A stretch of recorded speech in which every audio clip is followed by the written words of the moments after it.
Good morning, everyone. My name is Evan Cass. I'm a supervising attorney at Children's Law Center in Washington, D.C., and I'm excited to join you today to talk about SSI eligibility and appeals for children.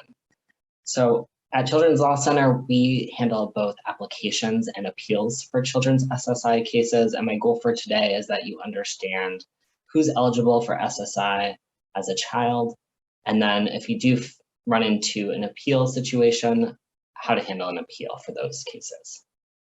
So the first and most obvious question that we should handle is, who is a child? And a child is defined as somebody who's unmarried, not the head of a household, and typically up until their 18th birthday. But they could be extended for eligibility under the child standard up until age 22, and if they're regularly going to school or college or job training. So we have a lot of kids who are still attending high school through extended IDEA eligibility, and they would continue to be eligible under the child standard. What typically happens between the child's 18th and 19th birthday is SSA will contact the family and ask to do a reassessment under the adult standard.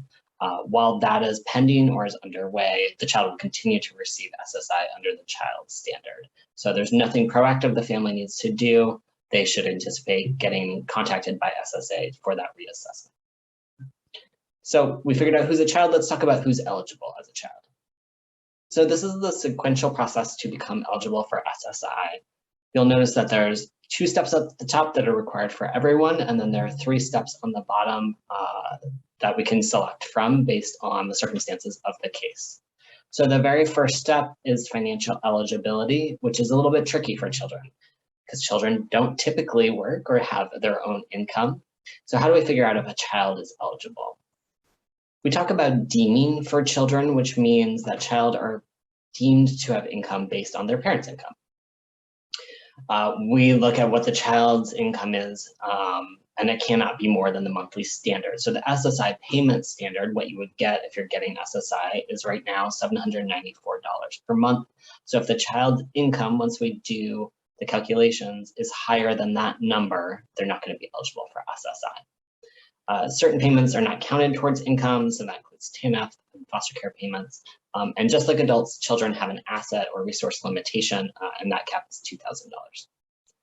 So how does deeming work exactly? So it's complicated. I'll say right now that there's a very clear sequential analysis written out in the law, and I encourage you, if you're facing a question about financial eligibility for a child, to just pull up the law and go through the steps.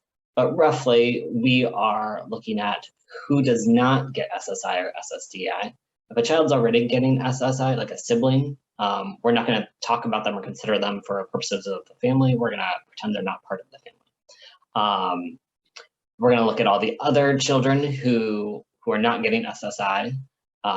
They have an allowable deduction from the family's income. And then parents who don't receive SSI or SSDI, we look at their income and there's allowable deductions from that. And then whatever number is remaining, we divvy up between the children in the household. Again, there's pretty clear analysis in the law, and so I encourage you, if you're facing this question, to just open up the statute and walk through it. If you are just trying to do a rough cut of whether or not an individual is going to be eligible, this chart is particularly helpful. You can find it if you just look up SSA, POMS, and child income. It's about halfway down the page. There's also the link here on the slide. On the left-hand column, you'll see the number of ineligible children in the household. So if all the children will have SSI, let's say there's just one child in the household and that child has SSI, there's 0 ineligible children in the household. We look at how many parents are in the household and then whether their income is earned or unearned. So earned is typically wages. Unearned includes things like unemployment, SSDI, child support, and pensions. So this chart is a good rough cut of who's financially eligible.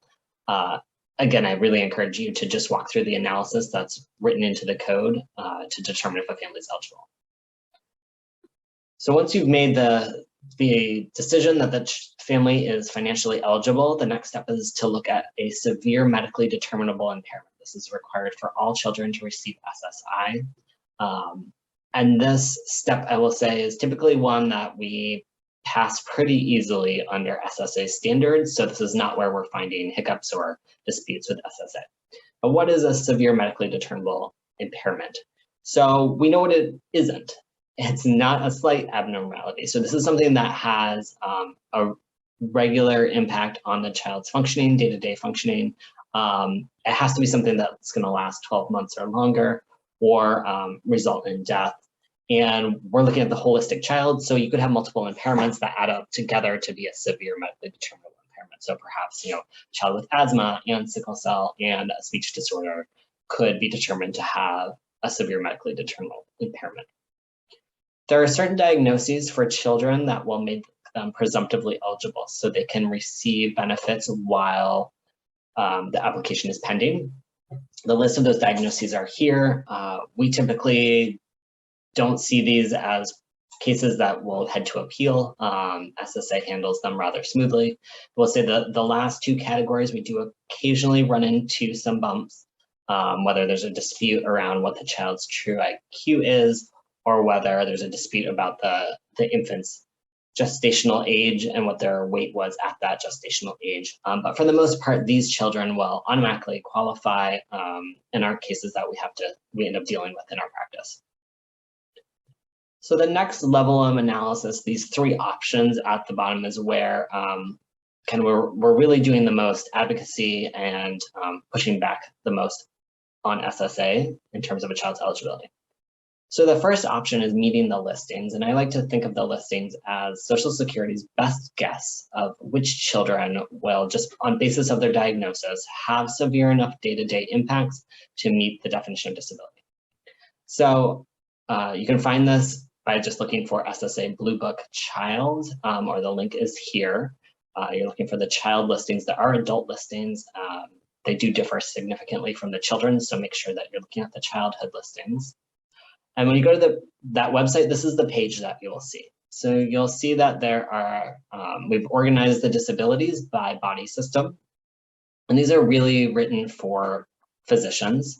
So this is, if you're in a medical legal partnership, as I am, encourage you to share these with your medical partners and teach folks how to read these listings, how to find them. So you're going to go to this page. Let's say you're working with a family with asthma.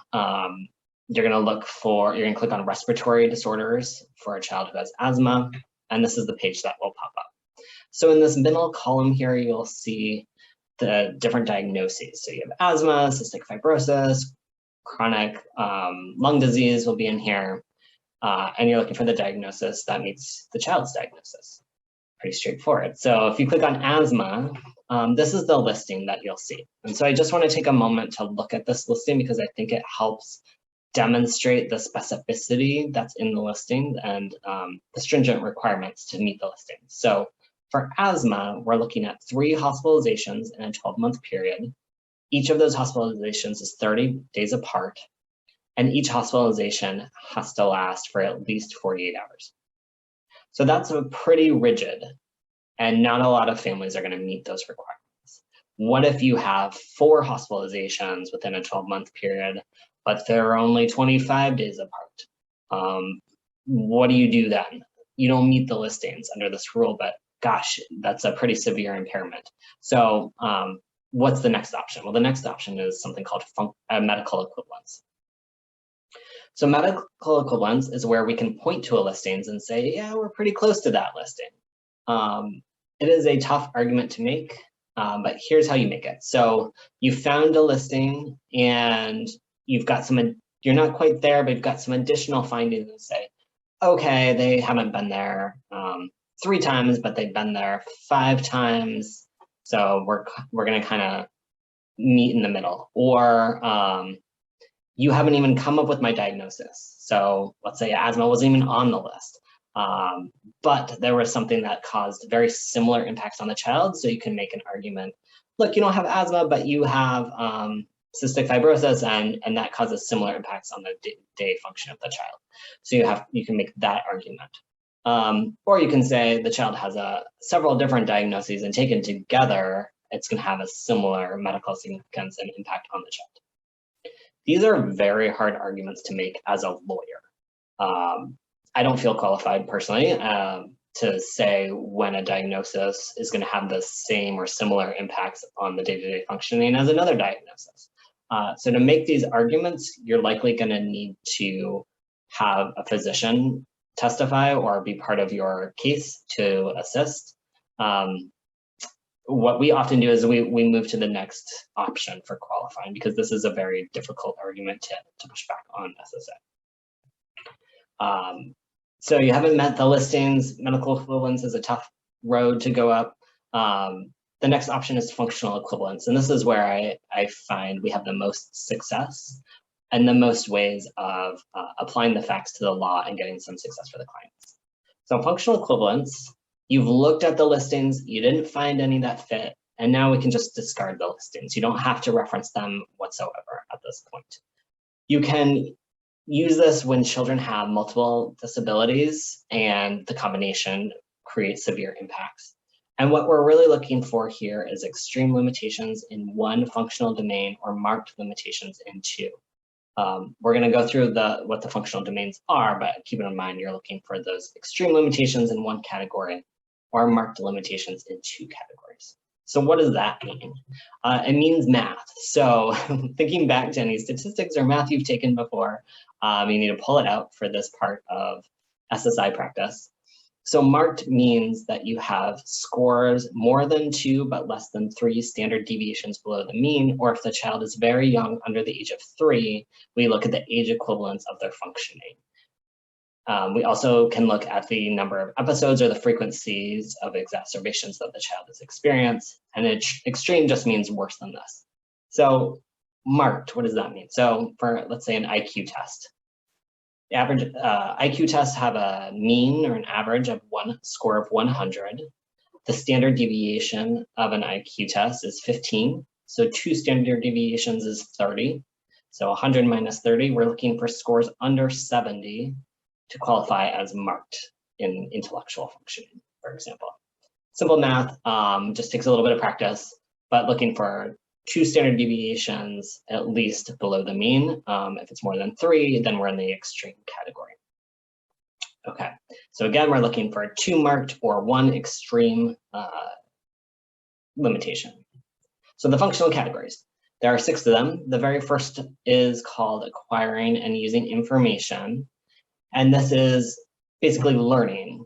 Can the child remember what is said to them? Can they remember what they do in school?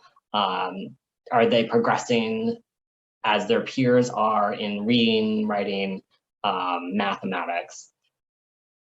Hallmarks of having limitations in this area would be a child who has an IEP, a child who can't remember from one day to the next what they're learning.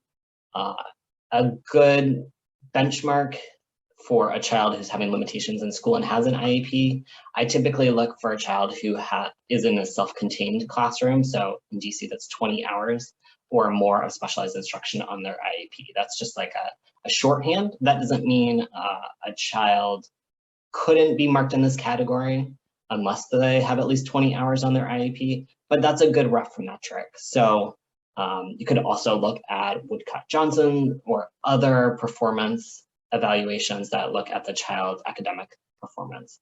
The other thing I'll say as we go through these categories is we can double count information. So I can put a fact in more than one functional category. So let's say the child is below grade level in reading, and it's because she's just really distracted and she can't focus on something for more than 2 minutes. And if something is read to her, she can't remember what's read to her. So her comprehension is really behind. She'll be impacted in her acquiring and using information. She'll have difficulty in remembering what she learns. However, she will also be impacted in the next category, which is attending and completing tasks. So this is her ability to focus, right? We just talked about she can't sit still for more than 2 minutes. So can a child initiate tasks? Can they take them to completion? Does it take them more time than other people to complete a task? Are they easily distracted? A child maybe with an ADHD diagnosis, you would expect to have some impacts in this category. But you could have a child who's also has depression or has chronic pain, has other things going on that make it difficult for them to sit and focus. For all of these categories, SSA has a very helpful page on each of them. If you look up SSA POMS and then the category description, so attending and completing tasks, they provide a very handy description of what types of facts they are considering. And then they also provide a breakdown by age group. So they'll say for infants 0 to 1, this is what we consider. For preschool children up to age 5, here's some things that we would expect a child to be able to do. For school-age children. So if you are not sure what facts to look at, or you're not quite sure about the developmental milestones that would be expected for a child of the age that you're working with, I really encourage you to go to those pages and take a look at what SSA is considering, and that'll just help you as you go through school records or you go through medical records to pull out the facts that are going to help you for each of these categories. So we've had acquiring and using information, attending and completing tasks. The third category is interacting and relating with others. I think this is an interesting category because it's two quite different skills set that they're pulling together. So it's speech and language skills, being able to communicate, and then it's also interpersonal skills and relationships. So considering both of those categories, you could look at whether they're getting speech and language services at school. You might look at whether they're able to build relationships with their siblings or with peers. Do they follow directions from adults that they know? All of those fall into the same category. And so you can be looking at very disparate types of facts that all fall into the same bucket. The fourth category is moving about and manipulating objects. So this is looking at gross and fine motor skills. It's looking at whether the child has symptoms that we would think of necessitating physical therapy. So whether they can walk, they can run, can they use their hands in the ways that other children their age can use their hands, where do they fall along those developmental milestones. The fifth category is caring for yourself. So again, this is kind of a unique category that puts a couple different things together. This includes emotional self-regulation. So that could be, you get upset about something, but it takes you an hour to calm down, which is just disproportionate to your peers. It also means recognizing danger and safety concerns. So are you running into the street? Are you playing with fire? Are you, will you go with, walk away with strangers? You don't have any stranger danger. And then in addition, we look at daily living skills. So we think about things like brushing your teeth, getting dressed, using the toilet. All of those aspects fall under caring for yourself. So there's a lot of different facts we can try to find and put into this category. The last category is physical health and well-being. So this is what's the day-to-day experience in terms of your health due to your disability. So do you have to go to the doctor a lot? Are you sick in bed a lot, so you miss a lot of school? Are you in chronic pain? Do you have to take medications that make you sleepy? Do you have therapy 3 times a week? So it's just like a large time commitment. All of those sorts of facts fall into health and physical well-being. So these are the 6 categories. Again, you're looking for marked limitations in 2 of these categories or extreme in 1 of these categories. The analysis I usually do is based on school records and medical records. So I will start the case calling the family and saying, hey, where does your kid go for medical care? Where do they go to school? Do they get therapy or any other community-based services? And I'll pull all the records from all those places and then go through with a fine-tooth comb, looking for facts that can go in 1 or more of these domains, because again, we can double count facts. So I just want to give you an example of how that looks for a case. So this is a case I had for an infant named Sean. He was born at 35 weeks, so slightly early, with a very large tumor on his back. He had such serious medical needs that his mom lost her job and was unemployed. And so her only source of support was TANF. So we know having TANF doesn't count as income for the family. So essentially they had no income. So definitely financially eligible for SSI. The child was born very early and had surgery at 4 days old. So very, very early in his life. This tumor was on his low back and they were able to remove it but it was right where his pelvis and his spine met on his lower back. And so they weren't quite sure what sort of long-term effects were going to be there. But as he aged, they realized his left foot was floppy and he couldn't feel anything on the sole of his foot. They also learned as he got older that he didn't have the muscles to fully empty his bladder. And so he needed to have a catheter every 3 hours to empty his bladder. So this definitely met the financial limitations. We definitely met the requirement for a severe medically determinable impairment. I mean, this is a severe condition that the impacts were going to last him his entire life, not trivial. The listings I considered for this child were neurological, looking at his spinal cord disorder. I looked at urinary issues because of his bladder, and I also looked at musculoskeletal disorder due to his foot. So a sacrococcygeal teratoma is rare, very rare, like fewer than a dozen cases in the country each year. So not surprisingly, his particular diagnosis was not in the listings. And when he was first born, you know, we don't expect a child who's just been born to be able to walk. We don't expect them to be able to control their bladder.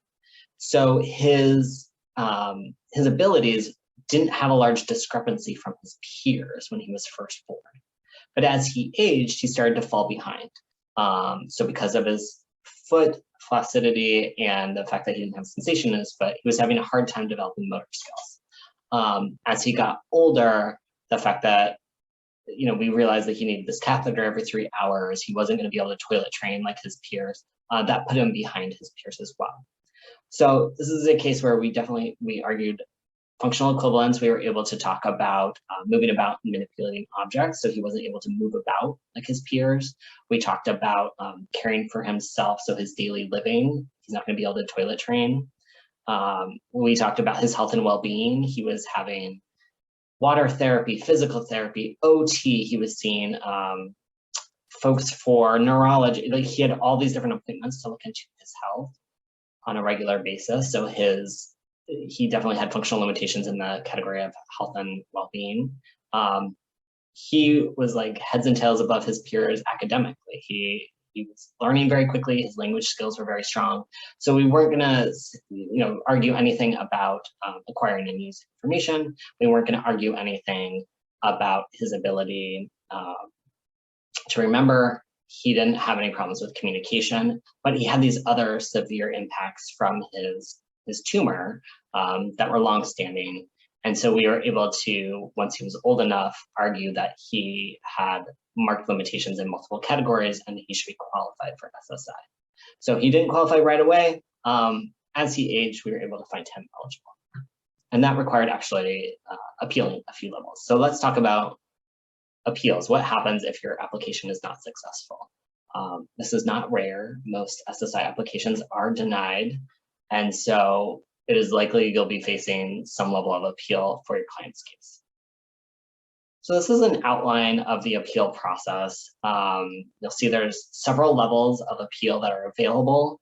And the 60-day calendar on there is a reminder that you have 60 days to request each of these after receiving a denial.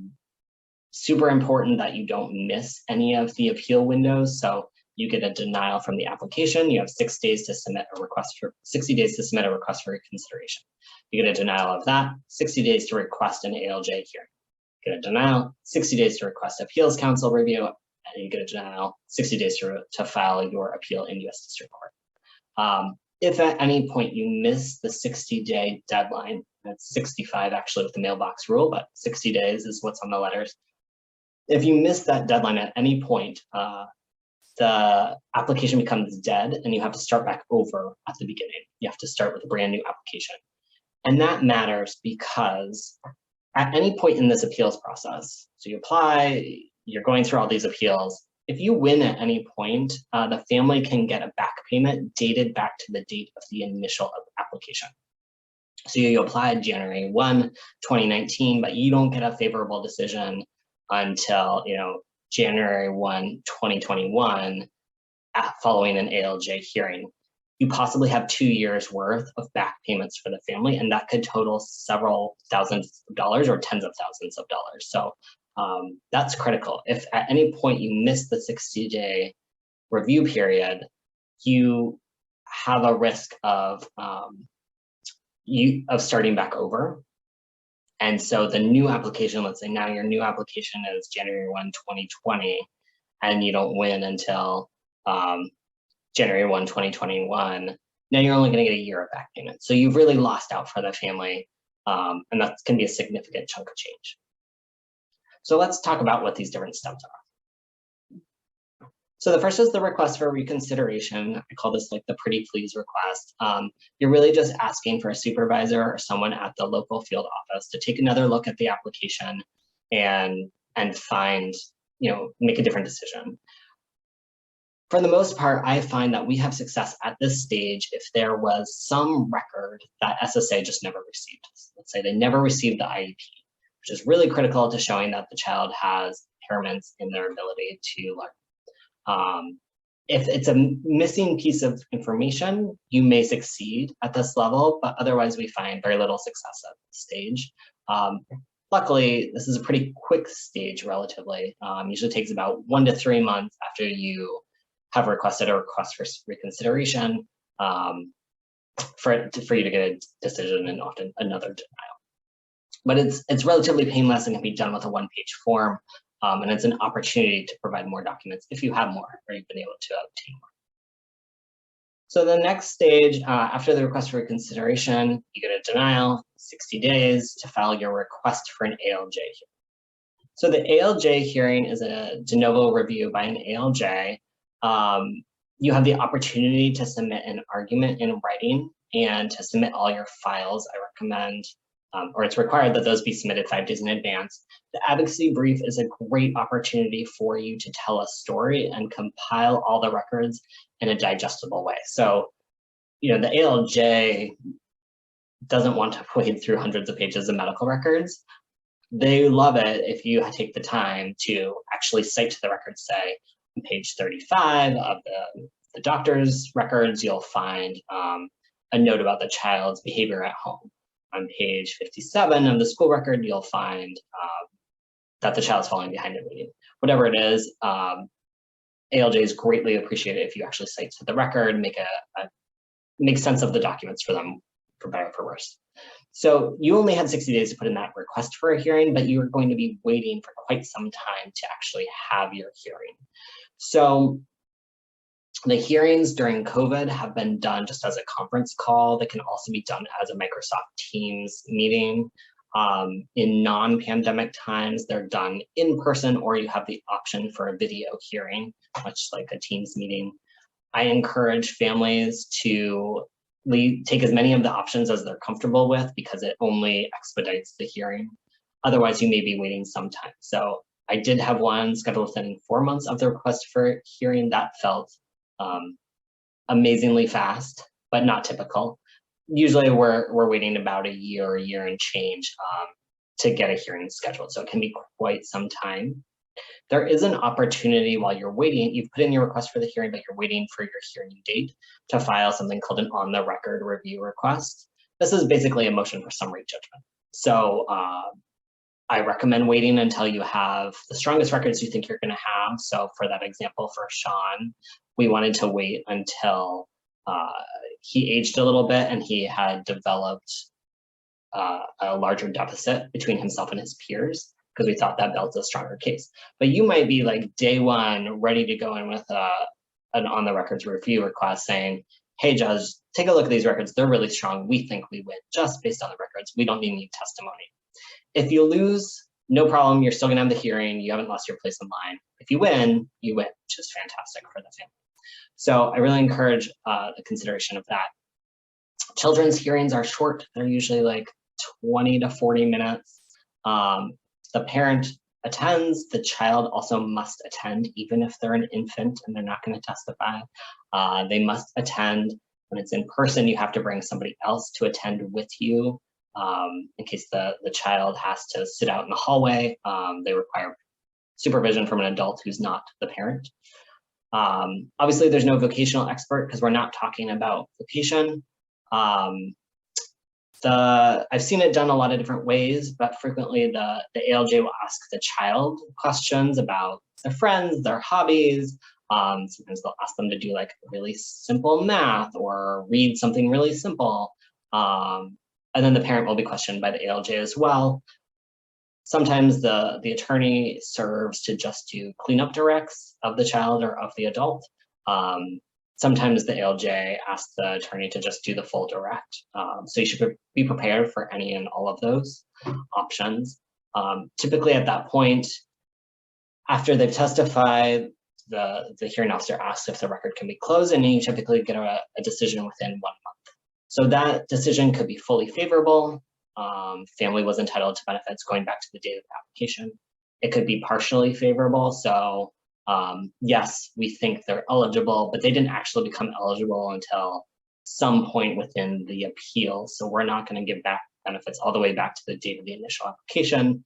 We only think they've been disabled for 3 months or whatever it may be. Or it may be disfavorable, they may lose.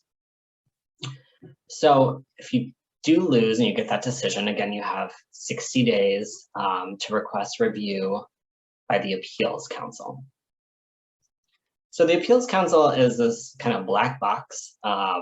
It is hard to know what happens there. You can submit an advocacy letter that argues the basis for overturning the ALJ error. The ALJ misunderstood the law. The ALJ didn't actually consider this area of functioning at all, whatever it may be. The appeals council can decide whether they're going to review it or they cannot. They can remand back to the ALJ. They can say, we don't see any reason to look into this, but it's usually fairly quick to get a decision from the appeals council one way or the other. Can be about 2, 3, 4 months. On the long end, you're waiting a year or more, but my experience is you typically get them relatively quickly. And we have very little success at this stage. So if you lose at the appeals council stage, the next stage is to, you got 60 days again, and you have the opportunity to appeal to US District Court. So this opportunity is available if the appeals council denied review or if you disagree with the appeals council decision. For the most part, it's all done through motions for summary judgment at the federal district court stage. And it's possible that SSA will voluntarily remand and say, yeah, we agree ALJ made an error and we're gonna send it back to the ALJ, which is great. It's a long process. It can take a whole nother year or more, 2 years plus, to get a decision in federal district court. So it's really important throughout this process to set really clear expectations for your client. Your application might take 4 to 6 months to get a decision on it. Your request for reconsideration could take 2 to 4 months to get a decision. Your ALJ hearing might not happen for 6 to 18 months. Your appeals council decision might be another 2 to 4 months. And then we're talking maybe another year or two until district court has made a decision on the case. So it's really quite a long path to a decision.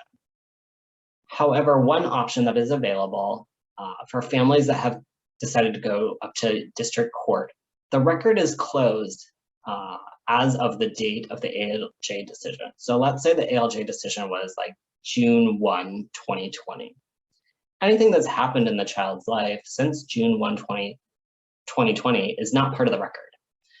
And it's not part of the review that's going to be happening. So you can file a new claim. You can file a reapplication based on the new time period for June 2, 2020 and forward, and see if SSA believes that the child, based on those facts, is disabled. So you could have simultaneous issues going forward. You could have federal district court reviewing the case, and you could simultaneously have a new application for the new time period being reviewed by SSA. I think that's advantageous. You may be getting money into the pockets of the family more quickly if there's been new facts that really put the child in a better place. And so that's an option. I really enjoyed talking to you about SSA, SSI eligibility, children's eligibility. If you do have any questions, please feel free to reach out to me. Happy to chat at any time. And we do have the opportunity now to talk about any questions you may have at this time. Thank you so much.